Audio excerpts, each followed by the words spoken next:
Et bonjour, shalom, voici la journée que Dieu a faite. Je continue la lecture dans la version David Stern, le Nouveau Testament. On est dans 1 Corinthiens chapitre 14, versets 20 à 40. Le thème, c'est les dons de Dieu doivent être utilisés comme Dieu le veut, être utiles pour l'édification des autres et rendre gloire à Dieu. Donc 20 à 40. 20.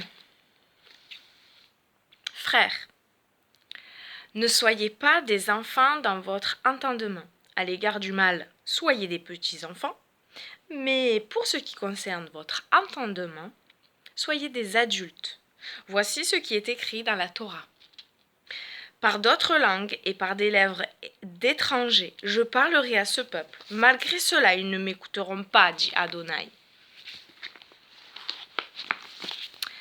Ainsi, les langues sont un signe pour les non-croyants, mais non pour les croyants, alors que la prophétie n'est pas pour les non-croyants, mais pour les croyants. Si par conséquent, des non-croyants ou des gens qui n'ont pas été instruits dans ces choses entrent dans l'assemblée alors que vous parlez tous dans des langues, ne diront-ils pas que vous êtes fous ? Mais si vous prophétisez tous au moment où entre dans l'assemblée un non-croyant ou une personne peu instruite dans ces choses, il sera convaincu de péché par tous, il sera jugé par tous. Et les secrets de son cœur seront dévoilés. Il tombera alors sur sa face en adoration devant Dieu et dira « Dieu est vraiment ici parmi vous !»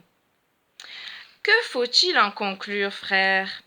Lorsque vous vous réunissez, que chacun soit prêt à donner un psaume ou un enseignement ou une révélation, ou même soit prêt à utiliser son don des langues ou à donner une interprétation, mais que tout soit fait dans le but de l'édification.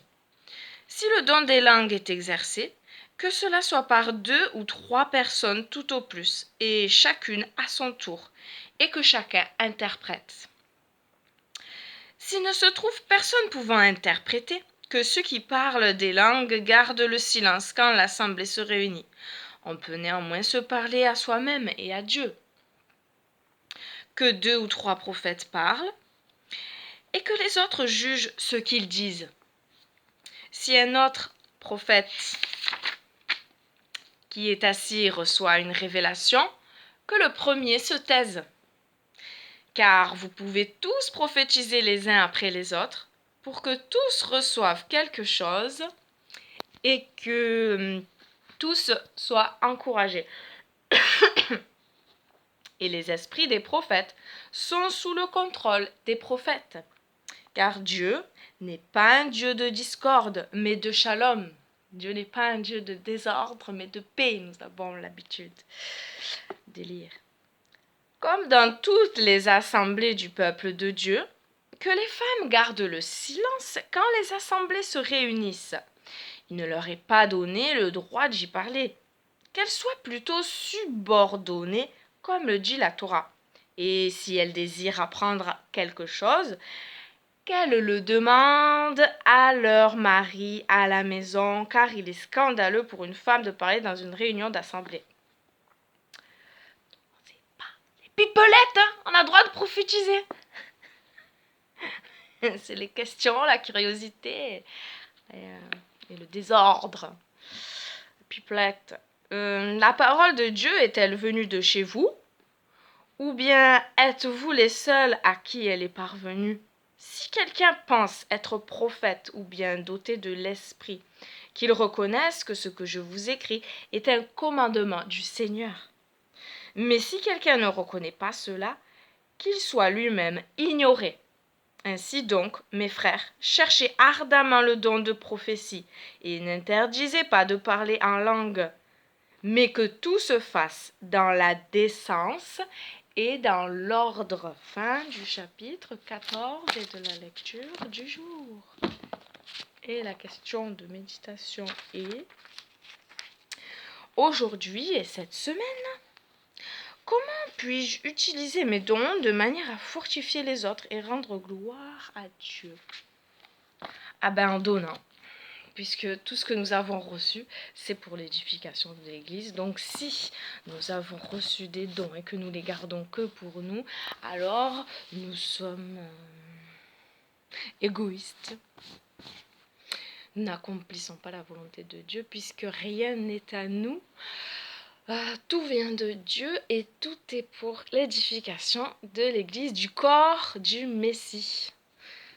Amen. Merci Seigneur pour les dons que tu donnes à chacun. Merci encore pour la vie Seigneur, le souffle de vie que tu nous as donné ce matin. Merci encore pour ta parole Seigneur, qui est là pour nous instruire et nous montrer le chemin à suivre. Merci Seigneur pour tes ordonnances, pour tes conseils, pour tes avertissements, pour les exemples du passé qui sont là pour nous fortifier, nous encourager ou nous mettre en garde aussi Seigneur. Voilà, il y a les bonnes expériences et les mauvaises expériences, les choses à faire et à ne pas imiter. Merci, merci pour ta sagesse, Seigneur. Instruis-nous dans ta sagesse. Merci pour ton esprit, ton souffle saint, ton souffle sacré, qui est notre force, sans qui nous pouvons rien faire, Seigneur. Merci de parler au cœur de chacun, de nous faire tous grandir en toi, selon ta volonté, Seigneur. Encore une fois, puisque c'est vraiment le sujet du jour, les dons, Seigneur. Vraiment que chacun puisse réaliser les dons qu'il a, les faire fructifier et vraiment les offrir, voilà. Puisque rien ne nous appartient et tout est tout pour aider autour de nous, Seigneur. Merci, merci de faire que nous soyons vraiment ces disciples disciplinés.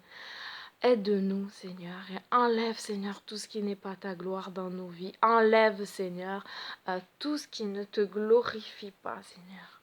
Convainc-nous de pécher, Seigneur, pour que ces choses soient vraiment stoppées dans nos vies, qu'on reparte avec toi d'un nouveau cœur, tout entier pour toi, Seigneur. Merci, merci, merci pour tout ce que tu as déjà fait dans nos vies, ce que tu es en train de faire et ce que tu feras, Seigneur. Tu es devant nous, tu nous entoures de gauche à droite, de haut en bas, tu as ta main posée sur nous et nous croyons ta protection, nous te bénissons. Merci pour les anges que tu envoies, Seigneur, à notre aide et merci, voilà, tu nous gardes dans cette journée. Nous croyons aussi que tu vas nous parler, Seigneur. Aide-nous à être attentifs à ta voix qui nous parle, Seigneur, et nous dirige. Merci. À toi la gloire, à toi la puissance, à toi le règne. Amen. Shalom. Oh là là, que je suis prêt. Shalom. Bonne journée.